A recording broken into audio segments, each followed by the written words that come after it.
Okay. Hi everyone. Hi Kristin. Hey. How are you today? I'll do the Zoom kind of virtual wave thing. Totally. I'm doing fantastic. Just hanging out here at the office. So excited to chat with you about some Peace Van adventures. Great. Awesome. Well, I'm excited to have you here too. Really looking forward to our little journey we're going to go on today. So just for everyone, Kristin Bacon, she's the editor and proprietress and all things awesome about Sip Magazine. I'm Harley. I'm the owner here at Peace Fans in Seattle, Washington. And we're really excited about this little series we're doing called Peace Out, where we're showing you lots of the tastes and treats and drinks of the Pacific Northwest.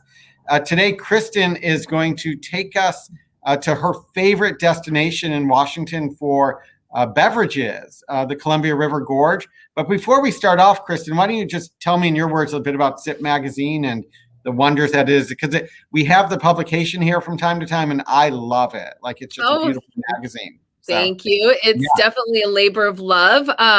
We launched the publication just over 10 years ago. We would have had our big 10-year anniversary during COVID, which we had planned to just have a big bash, which we are very known for. So unfortunately, that didn't happen. But hopefully in the near future, we'll be able to celebrate our big decade birthday.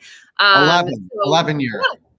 It'll be almost 11 years. Yeah. So I started the publication, and now it is really kind of a full-on family-run business. My sister, Melissa, is our COO, and my mom's a retired bank exec, and she handles all of our finances.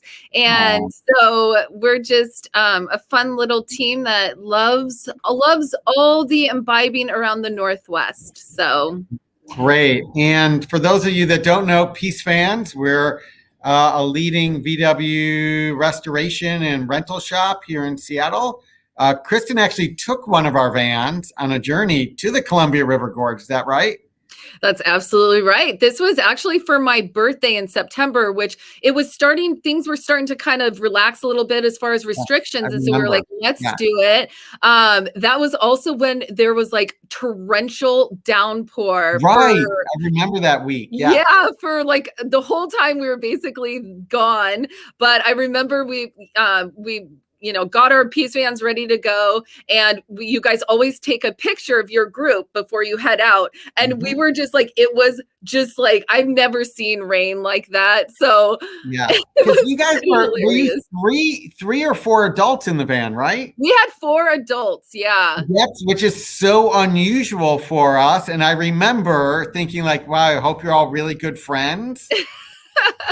And love each other. Originally, we had planned that the other couple that we were with was going to camp while we stayed in the van. And that's we were going to set up a whole little camp area. And the weather just did not cooperate for us. But thankfully, and I'll talk about this a little bit later, but our friends over at a winery that on the Washington side of the Columbia Gorge had this beautiful plot of land and had an Airstream on there that had been redone and everything. And so they ended up staying in there, and then we stayed in the Peace Van. So it totally worked out, but cool. I don't encourage you to think that you're going to stay with 4 people in a Peace Van. We actually I think we actually, I don't say we don't allow it, but the amount of vetting and discussion that goes around that decision, totally, you have to really be pushing for it. So let's get started and take us down. But before we sort of leave Seattle, I do want to point out for those of you that are real enophiles and renting a van from us, right around the corner of us is Esquin. Great wine shop. Which is, I every time I go in there, I forget how good it is and how helpful they are. So if you're enophiles and you want to start off your journey from Peace Fans with a couple amazing bottles and great service, just ask us. Esquin is literally like around the corner from Peace Fans. You can just pop in there and get some stuff for the road, but only to be drunk while you're after the road trip. We're in a bit of a gray area here. Yep, totally.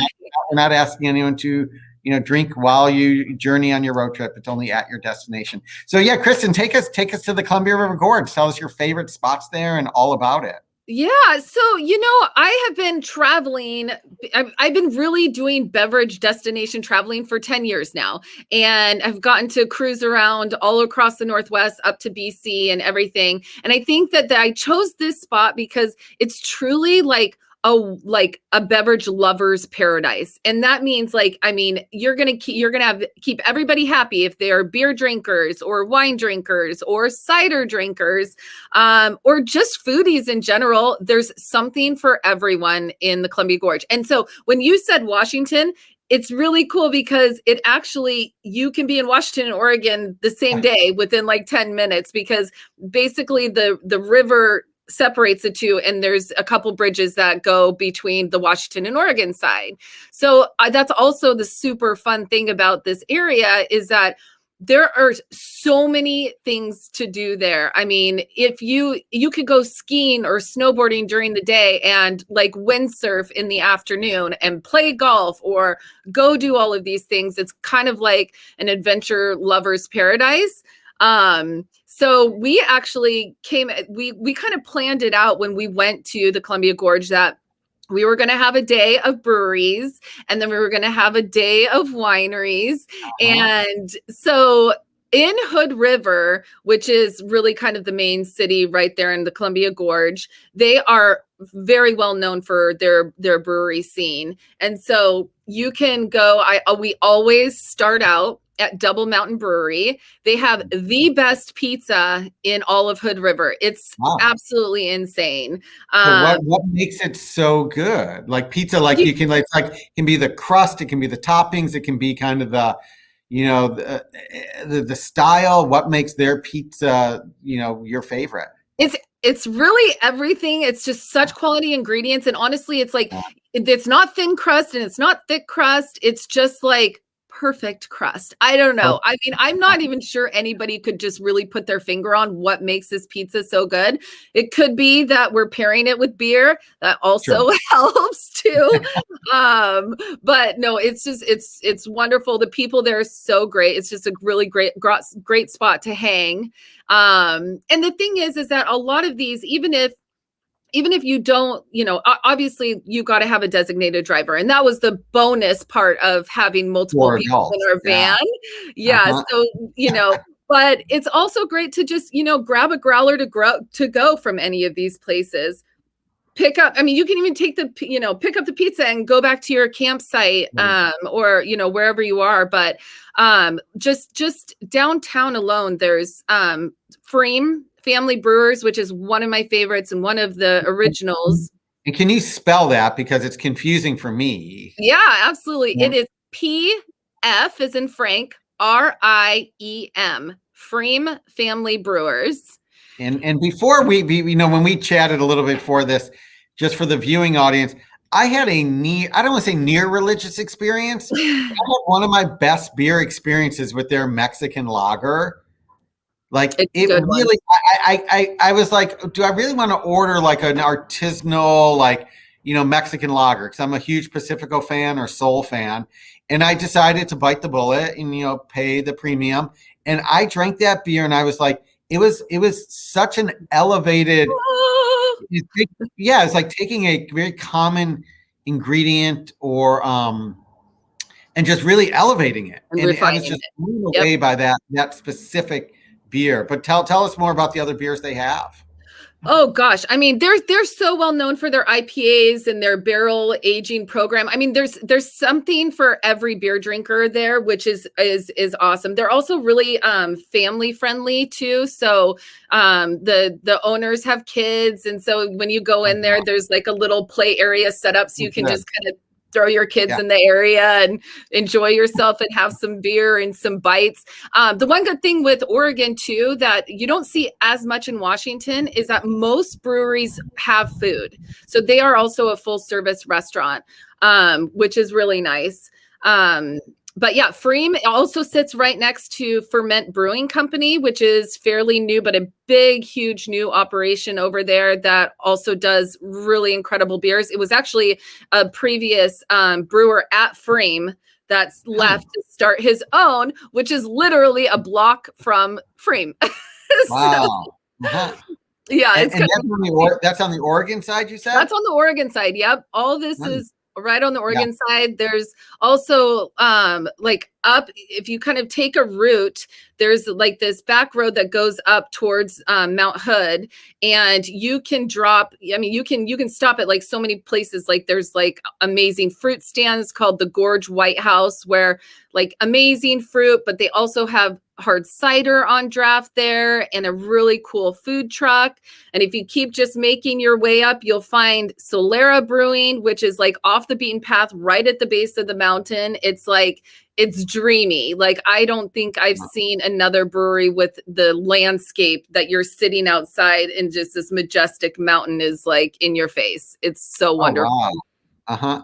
Yeah. So that's what I would say is like the brewery day. I mean, you just, and then the thing, like we said, like you're driving, you're cruising around, like pick stuff up just to take back with you to wherever you guys are staying. If it's at one of the hip camps which there's ton of those around. Yeah, there's so many great things around Mount Hood and right around there. Yeah, exactly. Yeah. So that kind of wraps up our beer day. The next day we did a whole wine day, and we decided that we wanted to do it on the Washington side, which again is literally a quick bridge, one toll. I think it costs $1 to get over there. But the Washington side is called Lyle and I think White Salmon, that kind of whole area. But there are like world-class award-winning wineries there. The one place that we stayed at, and I have to give them a huge shout out, is Aniche Sellers. It's a mom and daughter winery operation. It's a whole family operation, but they make fabulous wines, reds, whites, you name it. They've got this adorable little spot where you can sit out and kind of overlook the whole Columbia Gorge. That's another thing. It's like, as you change in elevation, it's like, it's the most stunning views you've ever seen. Like I have probably 200 pictures from our trip over there because it's interesting. You know, a lot of our renters and a lot of people watching, you know, they kind of, you know, I'd say almost half of our renters go to the Olympic Peninsula, then a bunch do, you know, the San Juan Islands, and really the Columbia Gorge is a real undiscovered gem. Not so undiscovered now, but yeah, I mean, relatively speaking, surprising. It is surprising to know that not as many people go there as they should, but yeah, there's so many gems within that area to discover. So, yeah, and so just kind of continuing on that the whole wine path, you can really do about anywhere from like 4 to 5 wineries in a day.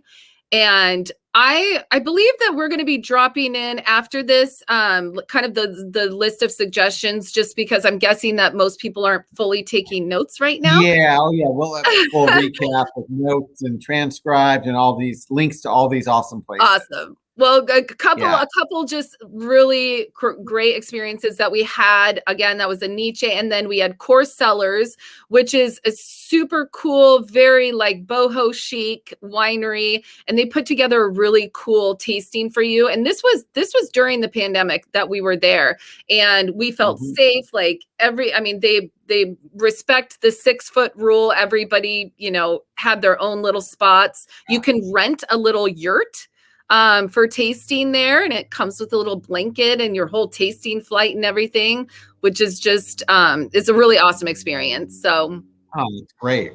And what kind of what varietal, what do you recommend there, like wine wise? I mean, it's interesting because their wines are pretty value driven. I remember I had a Merlot that was just amazing there. Some of their blends are great. Their white wines are awesome. The one thing that you get with the Columbia Gorge is that I think they have like over 50 different varietals planted in the region, which, I mean, versus like going to Willamette Valley where majority of everything is Pinot Noir or Chardonnay, you have like such a wide range. And again, it's like you'll find something for every palate when you go to the wineries here, because it's so diverse with what they're producing. So. Wow. And let's talk about your van experience briefly. Where did you spend your nights on your trip? Like, Do you So remember?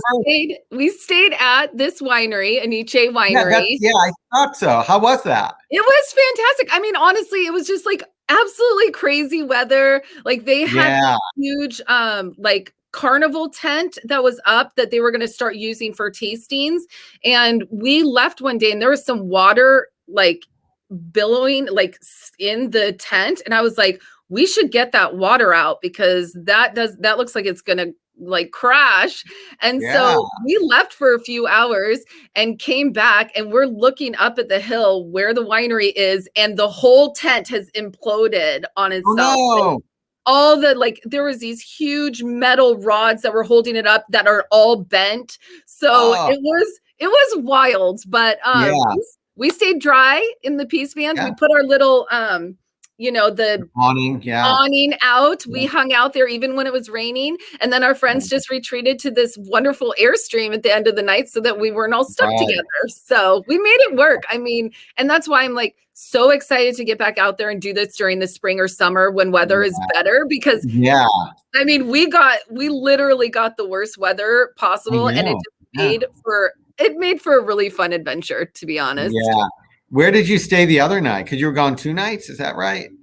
We were gone 3 nights, and we actually stayed there all 3 nights because it just was easiest for us. Totally. Great. And it was like really like it was perfect proximity to kind of everything that we were trying to do while we were in town. So right. And what about sort of like day trips from there? Like, so we've talked about some wineries and breweries, like other like hot spots in the Columbia River Gorge you love? Totally. Yeah. If there's a sleepy little town called Stevenson, Washington, that is right over the Bridge of the Gods, which is a super cool and hella sketchy bridge that you go over. But it's if you haven't done it and you go there, you have to go over there just to say that you've done it. But that's the home of like Skamania Lodge. It's also the home of who's that guy that Fabio lives there. Right, Fabio, right. Yes. Right. And so one time we were eating at the lodge at the restaurant, and they're like, "Oh, there's Fabio." I was like, "Yeah, right." And nope, it was Fabio, and he hangs out at the bar all the time there. It's hilarious. But the Skamania that's what passes for celebrity in that part of Washington. Totally. Oh my gosh. I mean, all the ladies over 50 were like, woohoo. But no, the Skamania also has like a bunch of really cool stuff. They have a zip line there. And they have like this whole like aerial park and axe throwing, which I don't suggest you do that after you've been drinking at all. It's very dangerous. Yes. I would almost say of all the activities one could do after tasting wines and beers, axe throwing sounds like something my insurance company would say. No. We're actually not allowed to put hatchets. Actually, this year we're finally allowed to put like hatchets for firewood in the van. Oh, so, nice. I think axe throwing would be not a permitted thing to do. So let's just say I didn't say that. They have other, again, the zip lining, I'm sure would be fantastic. And then there's a couple breweries over in that area too. So there's Backwoods Brewing. Again, they have phenomenal food in addition to their beer. And what else is over there? On that side is Everybody's Brewing. I mean, there are seriously like 20 different breweries in this area.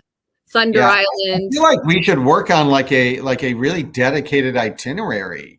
Totally. I mean, I would love to work with you on that. I mean, it'd be a lot of fun to put that, because a lot of people, we get so many requests when people pick up their van. I mentioned Esquin in the opening, but we get a lot of requests for growler fills. Like, hey, we'll supply you with a growler, and we're not legally allowed to fill them, but we'll send you to like Georgetown Brewing or into Ballard to one of the dozen breweries there to go fill up a couple growlers for the road trip. Totally. I think having a destination that really like offered that would be fantastic. I mean, if you had a growler, you literally could fill it up from 10 different places in just like, a 3-block radius. So you've got plenty plenty of choices. So. Yeah. So while we have you and you're such a valuable resource, so that's the Columbia River Gorge. Like, what about for our folks that may not be headed there? Like, what would you say are your top, and I'm putting you on the spot here and we didn't rehearse this, but your top like 3 to 5 destination beverage, like drinking spots in the state. Like if I'm going to build, like, for us, some people build an itinerary around like Willow's Inn on Lummi or, the oyster stuff on the, on the peninsula, like on the beverage side. Like, do you have any places that you think you could like build a trip around? Like, oh my God, you have to go here. Absolutely. Yeah. I mean, I would say, one being, this is not just Washington, because I kind of think of it as in like the drive markets of Seattle, right? So, within like 5 hours, but Bend, Oregon's always a favorite. Again, it's very kind of similar to Columbia Gorge, where there are so many great outdoor activities, but also anchored by a really amazing beer industry. And in fact, a lot of Washington wineries are opening up tasting rooms in Bend because they don't have vineyards over there, but they have a lot of wine lovers. And so they found the opportunity that, okay, let's put a tasting room in there. And so Drew Bledsoe has one there. A couple other Walla Walla wineries have just recently opened up. So Bend is awesome. Again, if you are into outdoor sports, Mount Bachelor is right there. There's lakes, rivers, hiking, rock climbing. I mean, everything you can imagine. So Bend, you mentioned Walla Walla. Like Walla Walla is going to be my next spot. And in fact, let's talk about it. Walla Walla is really I'll actually be there next week, broadcasting our full tour episode from there next Thursday.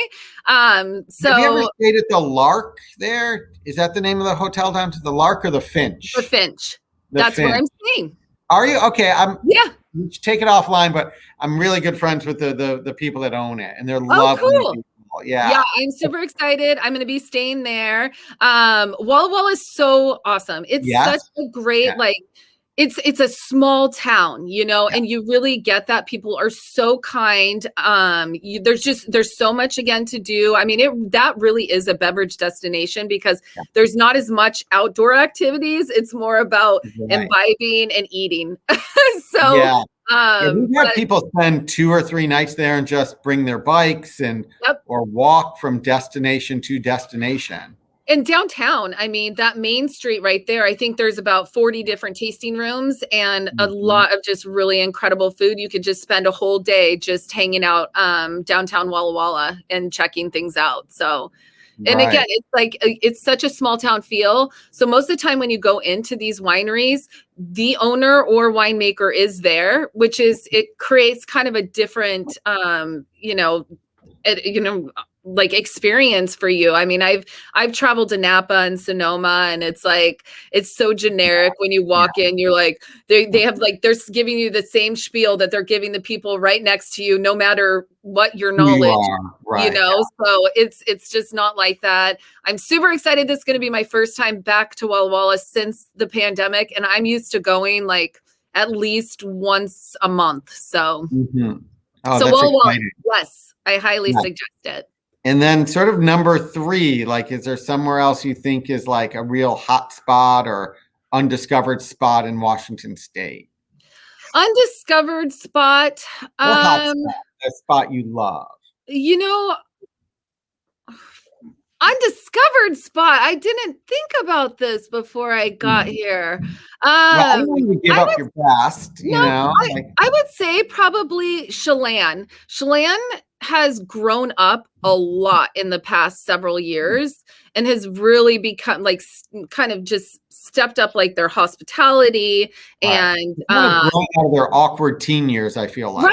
It was just we went there for summer vacation, Right, and now it's kind of now it's getting a little more sophisticated and totally. And they're all their food over there is better, and so many great wineries, and a lot more vineyards have been planted too, which like makes for a more beautiful landscape, because you've got that gorgeous Lake Chelan and then just like vineyards surrounding you. So it's pretty majestic place. Right. And then 2 final questions, then we'll take questions from the audience. And this has been so much fun. I feel like I could keep going for another half hour. I know. I've seen some of these. I know. And I'm getting like hungry and thirsty too. Totally. But it's the middle of the day for those watching live. But so a lot of our renters, I said, are two of our most popular routes are the Olympic Peninsula and the San Juan Islands. You want to just throw out like one place on each of those that you think are like, I mean, I've got some in mind, but I'd be curious to hear, what you think of those 2 destinations and not miss places. Yeah.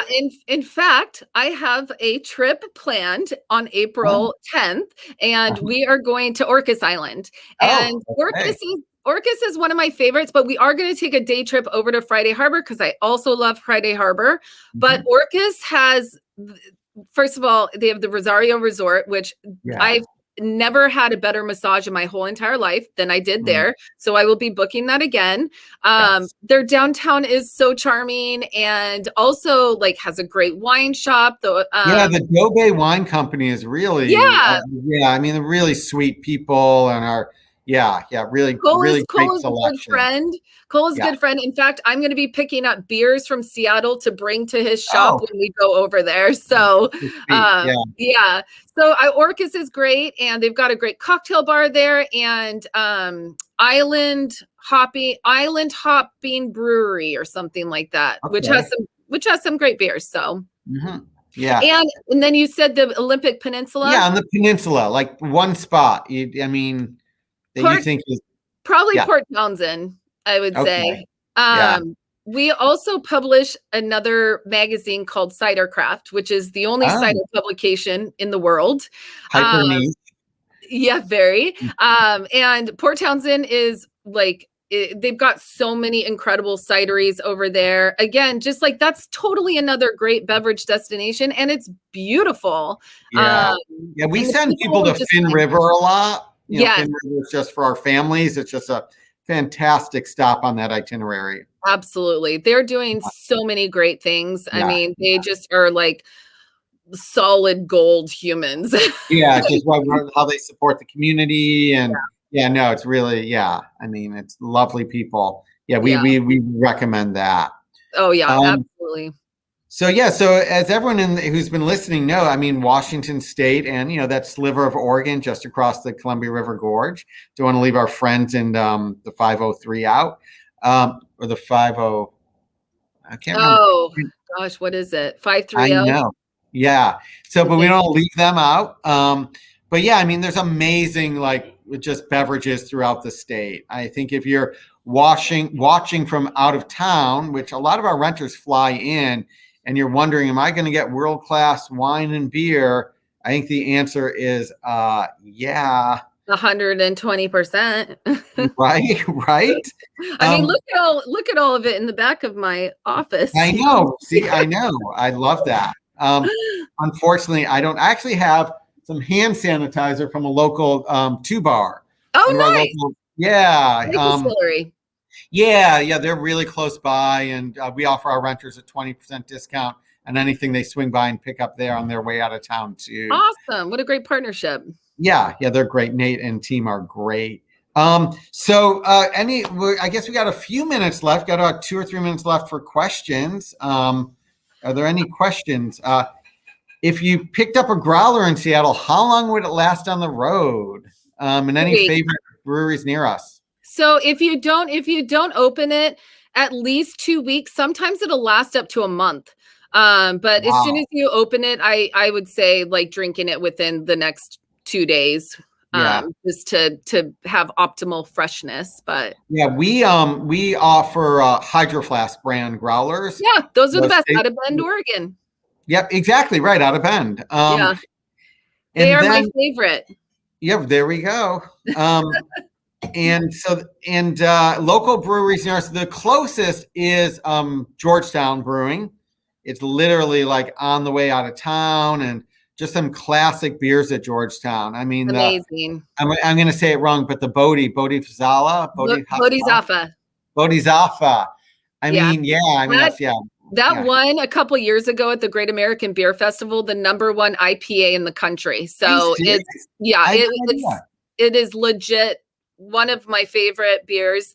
Huh. It's also my husband's favorite beer. Yeah, it is one of my top beers too. So yeah, that's a great, if you're a beer fan and you pick up your van, it's literally 10 minutes from the shop. And then you can swing by the rest of Georgetown Totally. and There's pick up. Great Notion Brewing right there. There's Yeah. Tint Cellars, a winery right there. Yeah. There's Yeah. Jellyfish Brewing. I mean, there is so much. Lowercase Brewing. There's a ton going on in Georgetown. Yeah, I feel like we need to create a little Georgetown quick stop on the way out of town things. It's so close to us. I mean, it's Yeah, incredible. definitely. Any other questions? Well, I see one from Erin, and she was asking about what non-alcoholic beverages there are in the Columbia Gorge. Well, I would suggest going to the Gorge White House because, again, they are a fruit farm, and they do all like fresh pressed juices and their own sodas and everything. But again, I mean, you can get a non-alcoholic something at any place you go. Yeah, true. Yeah. Other questions? Recommend any activities or places to stop on the way down to Hood River from Seattle? Yeah, I mean, there's a couple ways that you can go. You can go to Portland and down that way, which is, I mean, you could stop in Portland or, stop at like their little like food truck village that they have, or while you're kind of cruising down there, Stevenson, Washington, like I said, like that's kind of Skamania area, is really great to just pop off and have some lunch. There's Thunder Island Brewing on your way into Hood River that they just opened a new, tap room that sits on the river, and it's like absolutely gorgeous. So it's about 20 minutes outside of town, but on your way in there.